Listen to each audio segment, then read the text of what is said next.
This is way more smoke than would normally be going through here, and it's evacuating it pretty well. So given the fact that it's freezing nowadays around where I'm at, I decided to move the coal forge inside. And since I want to make this permanent, I need some sort of a fume hood to get all of the yucky crap you don't want to breathe out of this window. So that's what I'm going to do today. Stay tuned. So I don't really have the means to make a nice pretty dome like you'd usually see on a forge like this, so what I'm going to have to do is make kind of a trapezoid shape.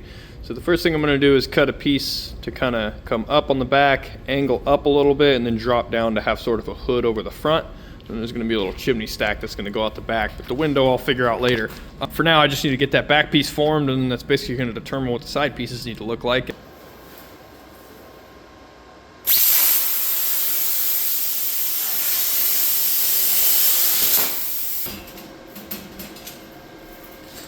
Fits. So from the back of the forge to the front of the fire pot is 1 foot. So I think what that means is I need at least probably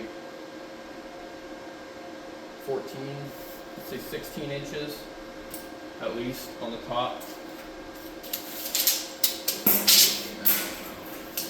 Half of this sheet, which is plenty of height, I think. We'll get that bender clamped down and do this first bend. And then once that bend's done, there's going to be another bend up here as kind of a lip to sort of trap the smoke.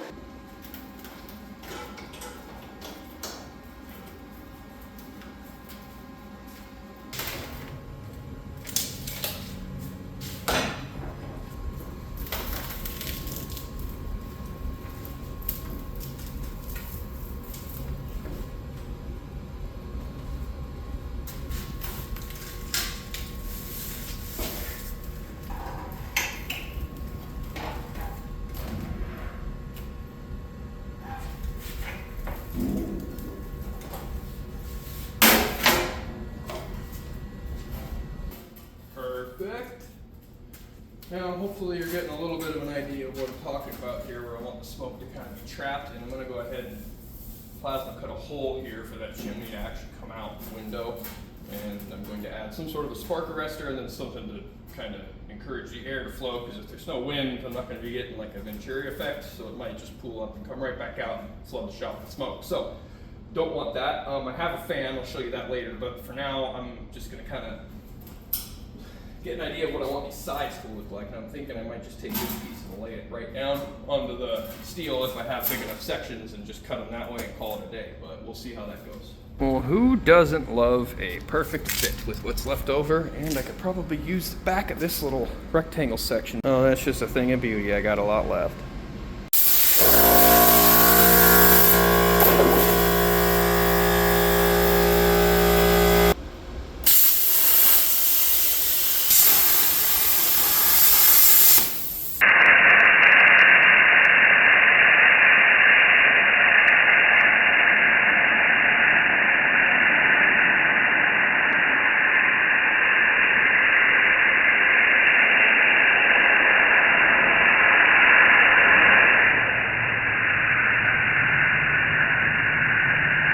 So I've got all my sections cut for the main smoke box, and my goodness, I must say these fit beautifully. Well, I'm trying to do this with one hand and record, but anyways, it fits pretty good. I'm gonna go ahead and take this stuff over to the welding table and tack it up. I'm gonna be using tape to fill most of the seams, that way I can save a little bit of weld wire and gas, because the temperature on the very outsides of this aren't gonna be that high, so that little metal vent tape's gonna work just fine.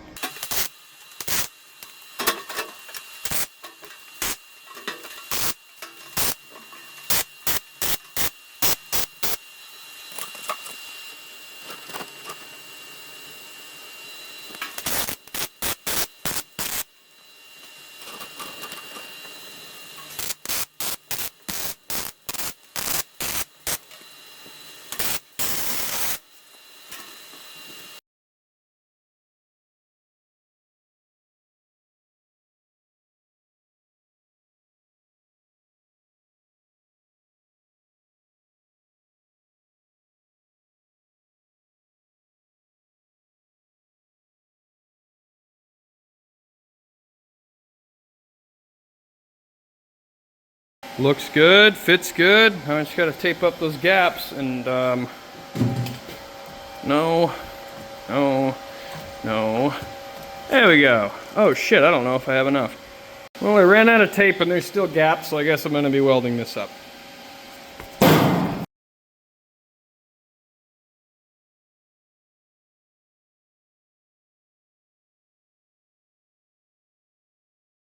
Well, it's ugly as hell and I don't really care. It's on there and it works, so I'm going to go ahead and plasma cut the hole for the chimney portion and then tack this onto the forge.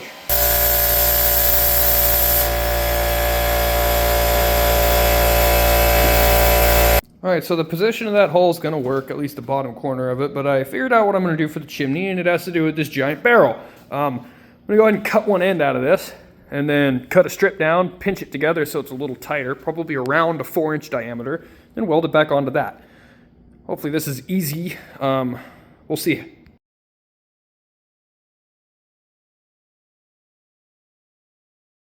Alright, well I got it split down the middle, now I just need to kind of start rolling it into a smaller diameter and then weld the ends.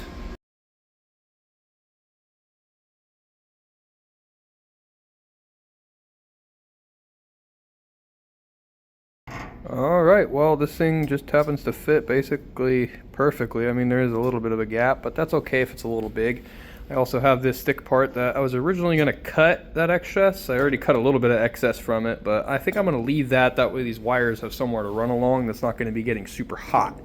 Now, I'll be trimming it up and basically making little wire tabs out of it. I won't leave the entire thing, but you'll see what I mean by the end of this. I'm trying to make this look decent because it is going to be sticking out of the back window. Granted, this window's between two houses. It's not super visible, but still, I also want it to be functional to where it's not going to burn my house down. So this and a spark arrestor is going to hopefully do that. So now what I'm going to do is I'm going to clamp this thing up and tack it in place.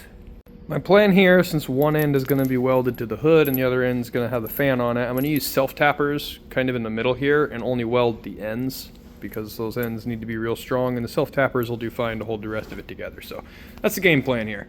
It'll also save me a little bit on shielding gas because that stuff's expensive.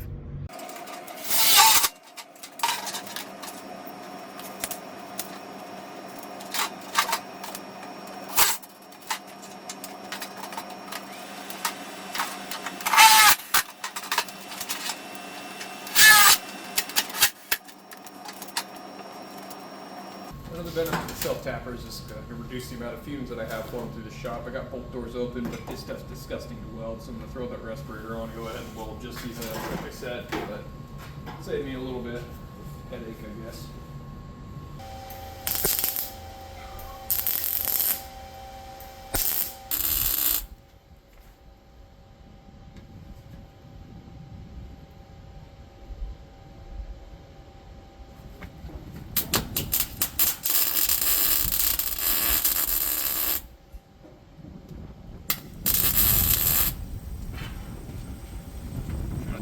Gusts of wind here.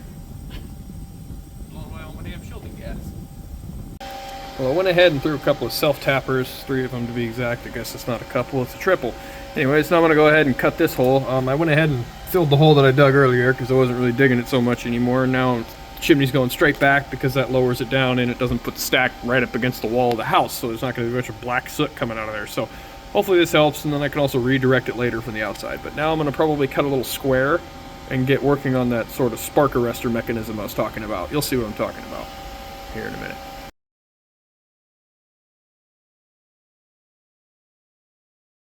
I'm kind of winging it with the spark arrestor, but I figured a good idea would be to make this opening work as kind of the first stage of it. So basically the way this is going to work is it's going to kind of control where the sparks go. It's going to taper down a little bit, and then I'm going to have something blocking this. So the way that the spark arrestor is working is, if you imagine I got my chimney walls here. Here, let me use a better marker for this. I've got the walls of the chimney here. Now, here's the fire pot where all the fire and stuff's coming out, and I want the smoke to go out here to outside. Now, at the back of my little smokestack here, or my little, at the back of the fume hood is a bunch of expanded metal, which will hopefully collide with some of the sparks, causing them to cool down, or just straight up stopping them from going all the way through, but that's unlikely. Right after that is a somewhat restricted opening here that kind of tapers in.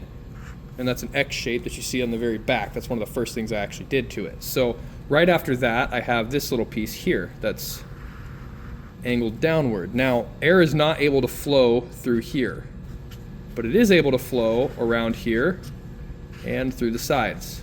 So air can go through here, but it can't go at the bottom. The idea is that the sparks will hit this, fall, and get caught here while the rest of the air will be allowed to go out. Now, this is not really a scale model. It's not super accurate. This is just close to the idea of what we got going on. Now, after that, I have a cone facing the inside, like so, almost opposing that small opening there. So that way, when the air does come through here, if there is any more ash, it's going to get caught here. All the sparks are going to get caught down there, and all that'll have coming out is air. Then I got the giant hamster wheel fan that's probably stirring up the ash even further and helping. But this is basically the whole idea.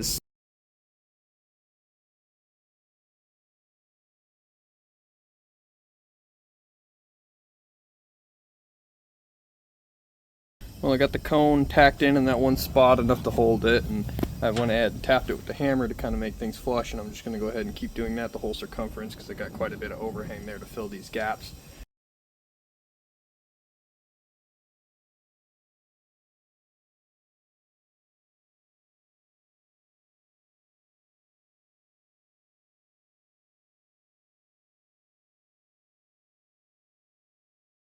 I think that's plenty sealed for what I'm doing. Now I'm gonna go ahead and do the other two parts.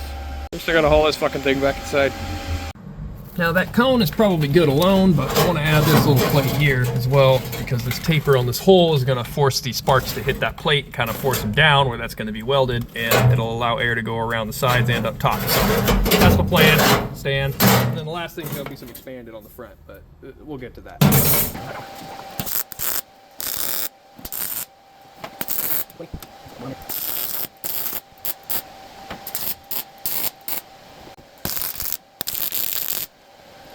Well, the air is flowing in the right direction. Problem is, the fan isn't strong enough to overcome this draft. Oh, there it goes now. Now that the wind stopped, it is, but that backdraft's pretty gnarly, so I'm gonna need to figure out a way to fix that. Super powerful hamster cage fan should work just fine. I'm gonna go ahead and tape off this side so it's only pulling air from one side. This looks super professional. Kind of works. Got that little finger deleter right here. I didn't like the suction I was getting, so I used a very small amount of duct tape to help improve the air pressure. It worked. All right, well, with everything all positioned and set up the way it needs to be, like I said, I got good airflow here. I'm gonna go ahead and try to start the forge, test it out for real.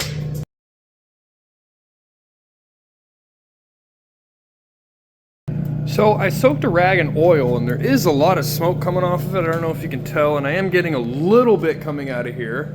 You can tell maybe a little right there, but I just need to drop this hood down just a small little bit. I think that'll trap the majority of it, but as far as everything else goes, this is way more smoke than would normally be going through here, and it's evacuating it pretty well. There's no sparks to speak of, but I mean, I don't even know if I'm going to need to fire it up. I'm going to, but this is a pretty good indicator so far. Well, I got to redo the air inlet, but for now I've just got this leaf blower blowing at about medium speed, and it's still super wet because this thing was outside for a long time, but it's definitely evacuating the smoke. I mean, I'm not getting really any smoke in the shop anymore now that that initial oil rag's burned off, and even then it was only a little bit. Sparks do pop out quite a bit, but I think I can maybe contain this a little better with some angled pieces coming in and then a little more of a skirt coming down, but for now, I'm just trying to get the fire roaring a little bit, and then I'll go ahead and test the spark arrest a little better.